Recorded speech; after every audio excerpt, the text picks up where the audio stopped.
My name is Merv Tilley, and I was born and raised in Calagros. We made a living from the land, then from the water. We had a salmon net, herring net, and we had a boat.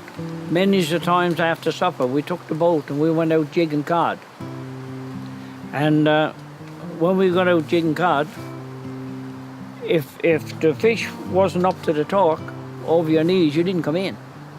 So you only went out about an hour and a half. You had your boat full of fish. And we come in and we cleaned the fish. And that's what we used to keep for the winter.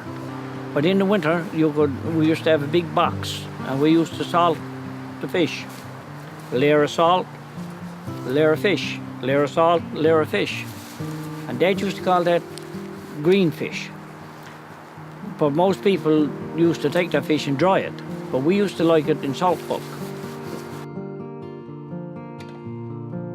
I was 14 years old when I left school. We had 2 horses before we got the tractor. We had a big Clydesdale for doing the heavy work, like ploughing sod ground and breaking up the ground. And we had a smaller horse, probably 900 pounds. And we used to use it for going between the drills with a scuffler. Now a scuffler is a piece of equipment with 2 handles on it, something like a plough, with teeth for tearing out the weeds. And that'd make it much easier than go through it with a hoe. In our prime time, when we were really farming, making a living farming, there was no unemployment then, we used to set about 20 acres. We used to set big fields of cabbage, late cabbage, early cabbage. I remember the names of some of it: Penn State Ballhead, Golden Acre, and different names of cabbage.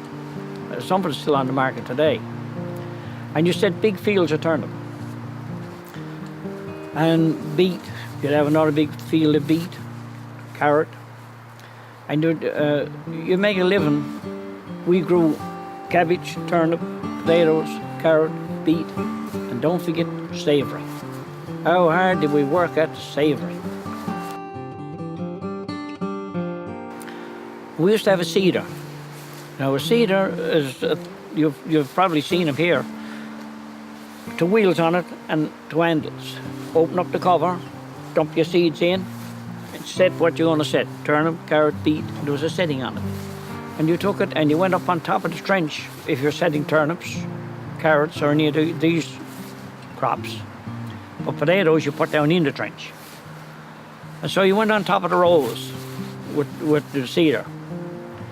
And then after a while you could see the green coming up. And then when the green come up, wasn't always the cabbage, or wasn't always the carrot, or wasn't always the turnip. A lot of cases it was coming up with a lot of weeds. So the trench and everything was covered with weeds, like a green field.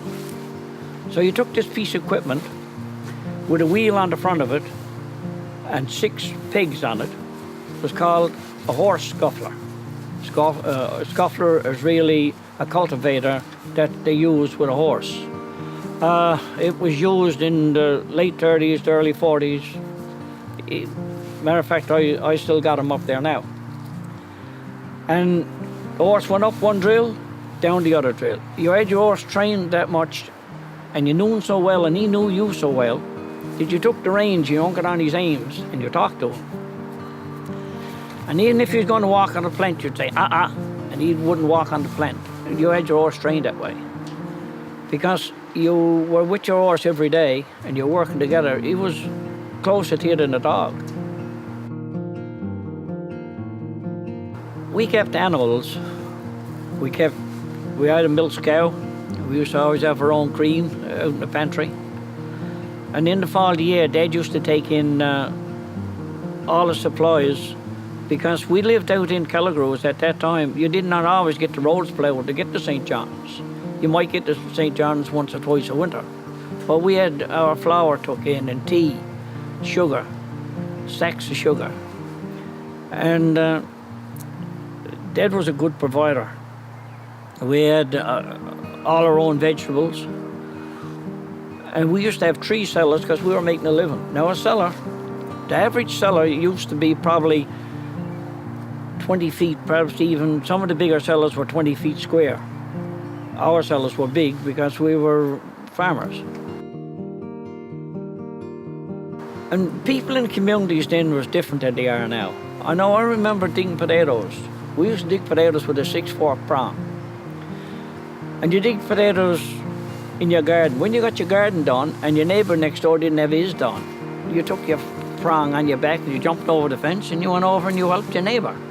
Or vice versa. If he was finished before you, he came to help you. The tradition in our house, growing up, when all the food was cooked, it was all laid out in plates on the table. You had your own plate which you sat down to. But you used to have these platters.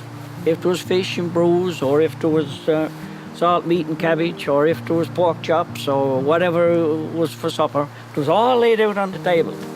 And your plate was sit down, and you come just sit down. And my dad used to say, we don't care what you eat. But he said, what you put in your plate, you eat it. So that was one thing I learned over the years, that you always took a little bit, because you had to eat it. Get a small garden and start small. But once you start eating your own vegetables, that's the pleasure, that you can go out in the garden, cut up a head of cabbage and chop up a turnip, bring in a few potatoes, put on the pot. It's satisfying to know that you grew it yourself. Not only that, you know it's not full of poisons. But there's a way to put stuff on vegetables that you don't have to use the real bad poison. You take rhubarb, for instance.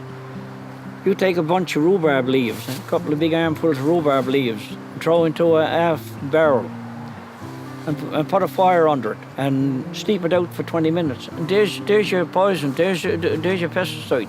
You can use that, and you're not getting no grubs and stuff on your ground, and you're not using the poisons that they're using today. Half the crops and stuff today that you go to these supermarkets and eat, they're not fit to eat. The best one that you can get is one with full of holes and stuff into it. You know that there's no poisons on it.